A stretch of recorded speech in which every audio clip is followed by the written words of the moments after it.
So what's going on with Netflix? We've got the new Extraction movie, The Witcher is coming out soon, and now we've got to look at two new adaptations, one being the One Piece trailer, and the other was them revealing the cast of the Last Airbender TV show. I'll start with Extraction 2 because I saw this week. This isn't a review, just my thoughts on it, and just the state of action movies in general. So what did I think of the movie? Well, the last movie, the dude got shot in the neck, but somehow he's alive now. I feel like the ending of the first would have been better if he just died, but whatever. So the first part of the movie is him having his 50 Cent in the club moment. The structure for the movie is this: it's got an intro, then it becomes an almost 20-minute action sequence, and that trend continues. The fight scenes reminded me of a video game.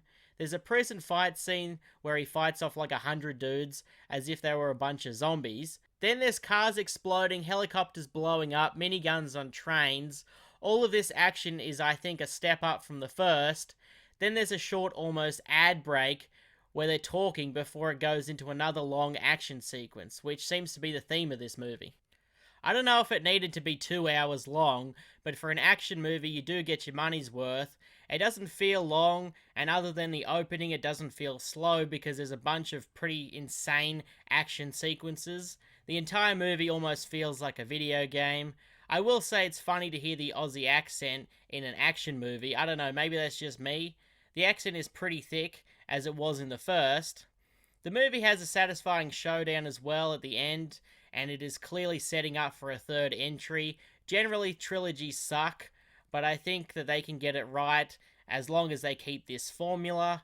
It's good to see action movies getting better. It's a trend that continues.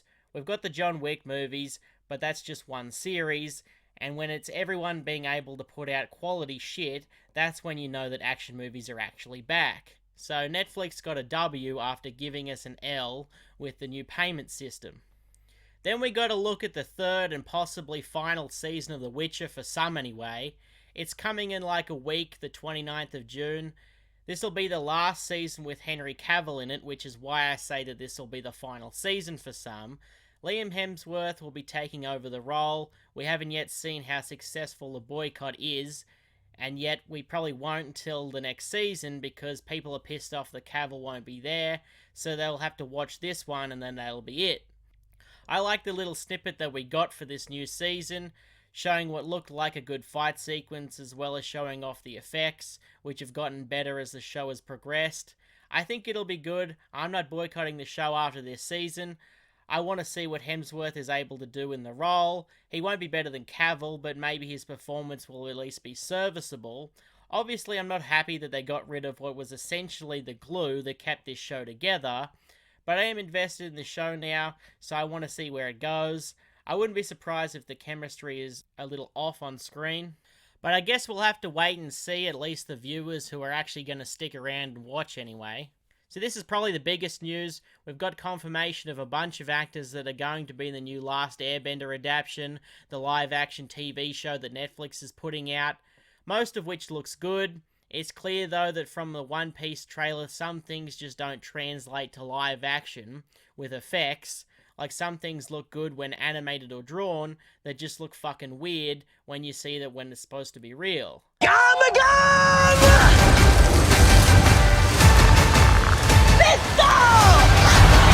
And we can see that with any live-action movie adaptation of old Disney movies.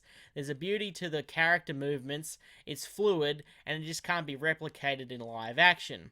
There's still a chance that this is watchable, but it can't really compare to the original, which is one of the best animated properties.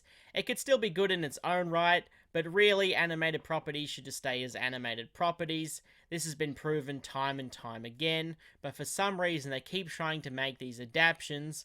You're never going to be able to replicate how bending works in the show. It has its own fluid movement, if that makes any sense. Though some of these actor picks were actually pretty impressive, like General Iroh actually kinda looks like him. Aang looks better than Ung or whatever the fuck his name was in the movie.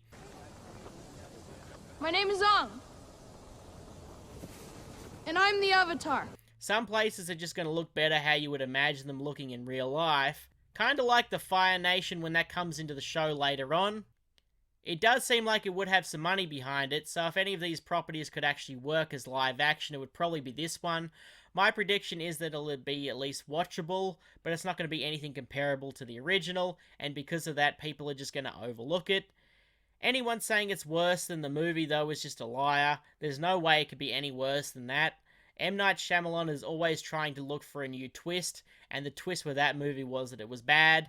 What's interesting, though, with this situation is that I don't think anyone has really thought about how much of a risk this is for Netflix, because these are two of the biggest animated properties that exist, and if it fails, it's going to look really fucking bad for Netflix.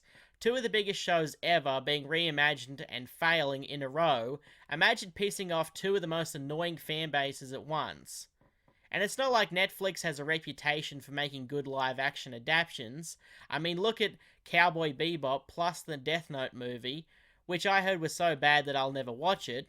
Oh god, after seeing how people reacted to the Fable trailer, which was almost comical, I'm already banging my fucking head against the wall thinking about how incels are going to react to this show, like they've made Avatar woke, pretending like it wasn't already that way before. What is pretty much going to be a whole show that won't have whites in it, strong female characters that are blind. I would also assume that there'll be gay characters in it as well, considering that this is how Korra ended originally before Nickelodeon censored it. You get the idea. Please don't fall for that shit. Rewatch the source material. Clearly, like most shows and pretty much every piece of art, this was pretty progressive for its time anyway. So yeah, that's what's going on. Extraction 2 was fun and made for a pretty good action movie, as well as a sequel. Anytime a sequel is better than the original, that is impressive.